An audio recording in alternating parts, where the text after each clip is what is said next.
عائشہ بات کر رہی ہوں بھکر سے، اور میں نے اپنی امی اور ابو کے لیے ایک وظیفہ پوچھنا ہے.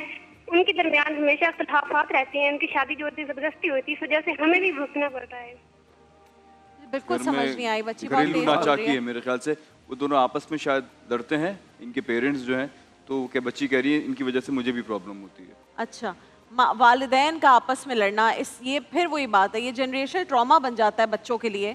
وہ جب ماں باپ کو لڑتے دیکھتے ہیں تو یا تو وہ خوفزدہ ہو جاتے ہیں شادیوں سے. میں نے بہت ساری بچیاں دیکھی ہیں کہتی ہیں مجھے نہیں شادی کرنی. آپ نے نوٹس کیا میرے ایک ساتھ بات، بھی وہی ہوگا اس ٹرانسمیشن کے اندر تیسری یا چوتھی مرتبہ یہ کیس آ رہا ہے کہ ماں باپ لڑتے ہیں اور بچے اس سے سفر ہو رہے ہیں. اس میں شہریار سنن صاحب ابو داؤد شریف کی 10,426 ہے حدیث نمبر. اللہم الف بین قلوبنا واصلح ذات بیننا واہدنا سبل السلام. اے اللہ ہمارے دلوں کو آپس میں جوڑ دے، ہمارے آپس کے حالات کو درست فرما دے اور ہمیں سلامتی کے راستوں پر چلا. شہریار صاحب یہ وظیفہ پڑھیں، بالکل پڑھیں. یہ میں دعا کہتی ہوں اردو بچے میں بھی پڑھ پڑھیں. سکتے ہیں آپ. لیکن زبردستی شادی کرا کے پورا خاندان برباد ہو گیا نا.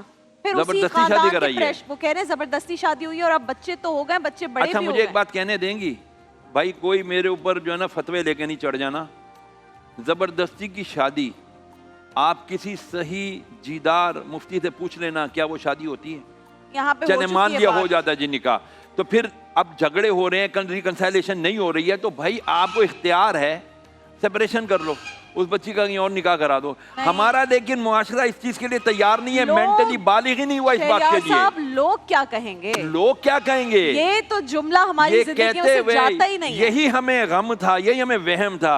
اور جب ہم قبر میں چلے جائیں گے پھر رب کیا کہے گا، بندیا تو بندے دا پتر کیوں نہیں بنیا. میرے ایک ڈرامے کا ڈائلاگ تھا کہ لوگ کیا کہیں گے کہ بیماری سے میں آزاد ہوں.